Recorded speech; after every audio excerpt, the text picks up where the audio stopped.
podcast, video cast, whatever you want to call them. It's going to be both.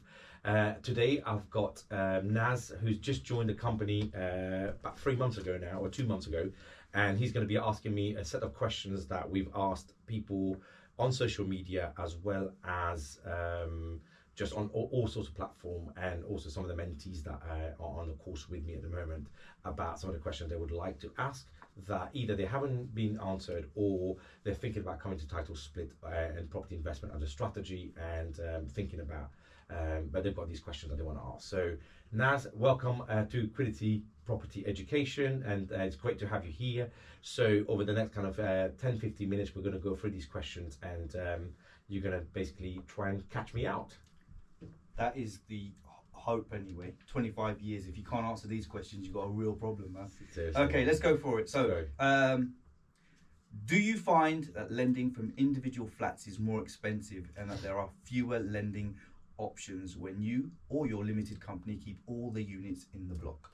Okay, so the question here basically is, when you are buying, let's take an example. So I do a lot of actual rather than hypothetical. So if we're buying a block of 10 flats, so the question is asking, well, if we then split them, is it cheaper to keep them under one lender or 10 different lenders, for example? So the answer is actually, well, quite frankly, first of all, you could potentially get one lender to take the commercial and take a commercial mortgage on it. Is it cheaper? My guess is going to be no, because a buy-to-let standard mortgage tends to be cheaper than a commercial mortgage, firstly. Second, on a commercial mortgage, you tend to be asked to pay a repayment as well as interest only, whereas a standard buy-to-let, you can go for an interest only. So from my strategy, as you know now, we're all about passive income generation. So if you're buying something to make money out of it, you want to make money today, not in 25 years from now. But you just fully answer the question around, is it cheaper to split them and give them to multiple banks? The answer is yes, it's cheaper to potentially do that.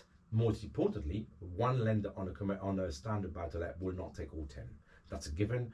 They don't want to be exposed to 100% of the risk on that building. So you will, in this example, 10 flats, you'll probably end up needing about 3 to 4 lenders taking 2 to 3 each of the block.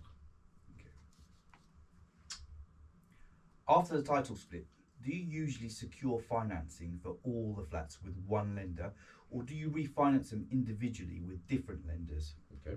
For example, if a block of 4 flats, would you typically have 4 mortgages with one lender, or 4 mortgages with 4 different lenders?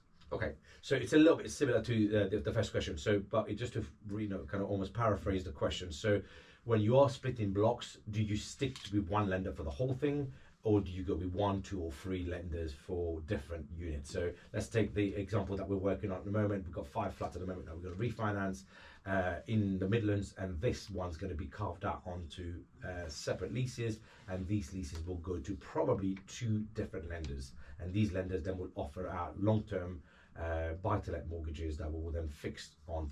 Typically, I go for 5 years. Why? Because it's once you've done it once, I don't want to be doing it again, and I keep them for 5 years. People will say, well, it's a little bit more expensive at the start. Well, quite frankly, by the time you do a 2-year and you do it twice or 2.5 times in a 5-year period, you end up paying the solicitors twice, brokers twice, bridge arrangement fee, all that cost becomes quite a lot of money. So that's why we end up going with 2 or 3 different lenders, fixing for 5 years.